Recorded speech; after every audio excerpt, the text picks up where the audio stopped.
Alrighty, here we are on lesson 24, the volume of a right prism. So remember that the formula for the volume of any object is the area of the base times the height. So we're going to use that today, and we're going to take into consideration some other characteristics of items and how we calculate the actual, more realistic volume of some of these things. So if you look at the first example here, it says a box in the shape of a right rectangular prism has a length of 12, a width of 6, and a height of 8. The base and the walls of the container are 1/4 inch thick, and its top is open. What is the volume of the right rectangular prism?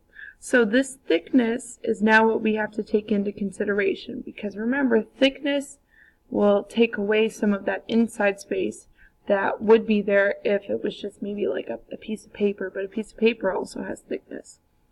So for the dimensions, our first dimension, it's not going to be 8. We have to take off 1/4 inch, so it's going to be 7 3/4. It wouldn't be 6, but instead it would be, if we think about it, 6 is the bottom. So let's go back to the 8. We are only taking off 1/4 because it's got an open top. For the 6, we're going to have to take off 2/4, so this would be 5 1/2. And then for the 12, it would instead be 11 1/2. Again, because you have to think about it from both sides. So to find the volume then, we do the area of the base, so we would have 11.5 times 5.5, then times 7 3/4. So when you plug that in your calculator, and you round a bit, you'd get 490.1875 cubic inches. Alright, so the next example, same idea. A glass container is formed from a right rectangular prism. The container is 10 centimeters long, 8 centimeters wide, and 30 centimeters high. The top is open, and the base and walls of the container are 3/10 of a centimeter thick. The water in the container is 6 centimeters from the top of the container. What is the volume of the water in the container?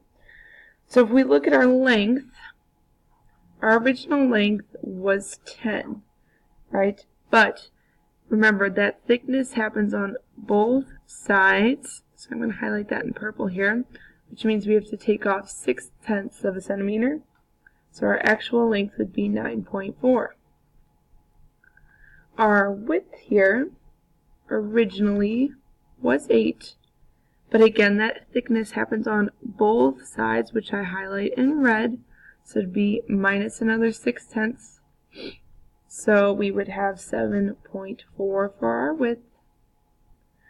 And then our height, if we have 30 as our original, alright, first we have to take off the 6 because the water is 6 centimeters from the top, and then we're only going to take off 3/10 of a centimeter because the thickness of the height only happens at the bottom. So when we do all of that, we end up with 23.7.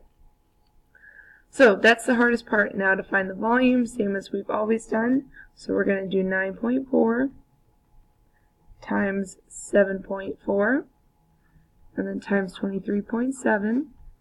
So in your calculator, when you do that, you get, 1,648.572 centimeters cubed. Alright, so the changing of the dimensions is by far the hardest part. Alright, go ahead and flip over to the back side. We've got another example here. So it says 7.2 liters of water are poured into a container in the shape of a right rectangular prism. The inside of the container is 50 centimeters long, 20 centimeters wide, and 25 centimeters tall. How far from the top of the container is the surface of the water? So first, we need to convert our liters to centimeters cubed, because all of our measurements are in centimeters. So 7.2 liters would be 7,200 cubic centimeters based off of our conversion there. So they're asking us how far from the top is the water. So that means we're looking for this area here that I'm circling in red, that height there. So we're going to have to set up a bit of an equation.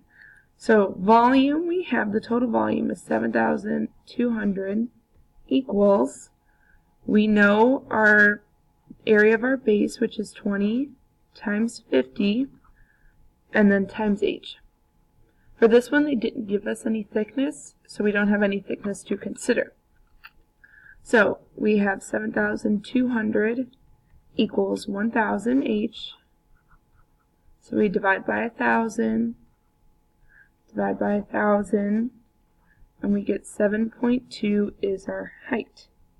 Alright, but 7.2 is this height over here on the right side. The height from the water to the top.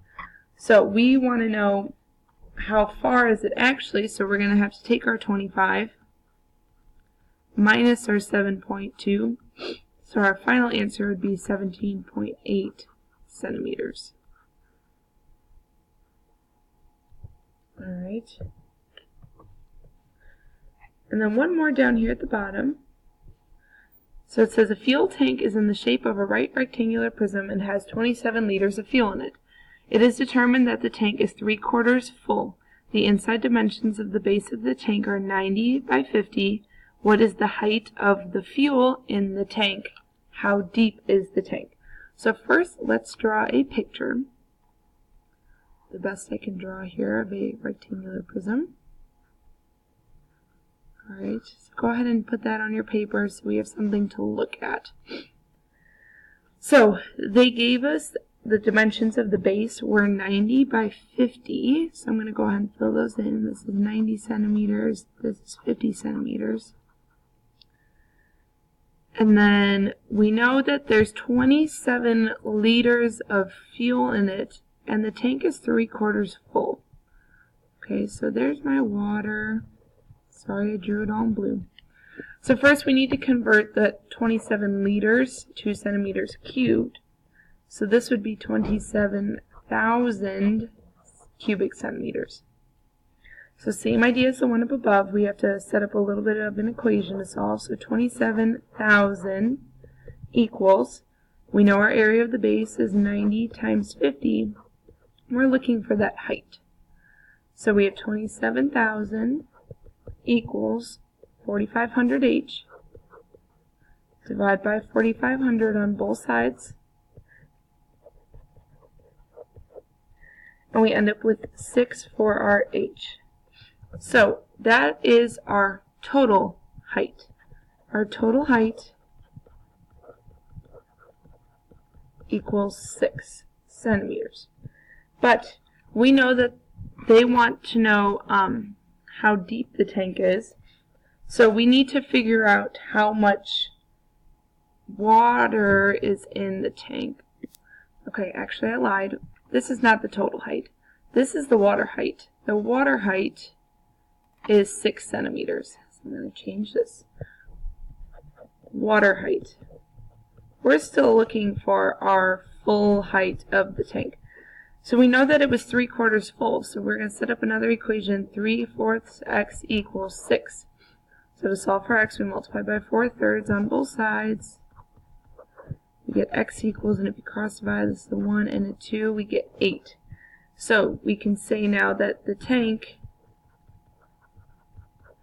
is 8 centimeters high. Okay? So that's all we're going to do for the video. I know some of those were a bit confusing, so bring some questions to class and then we'll do some more practice all together.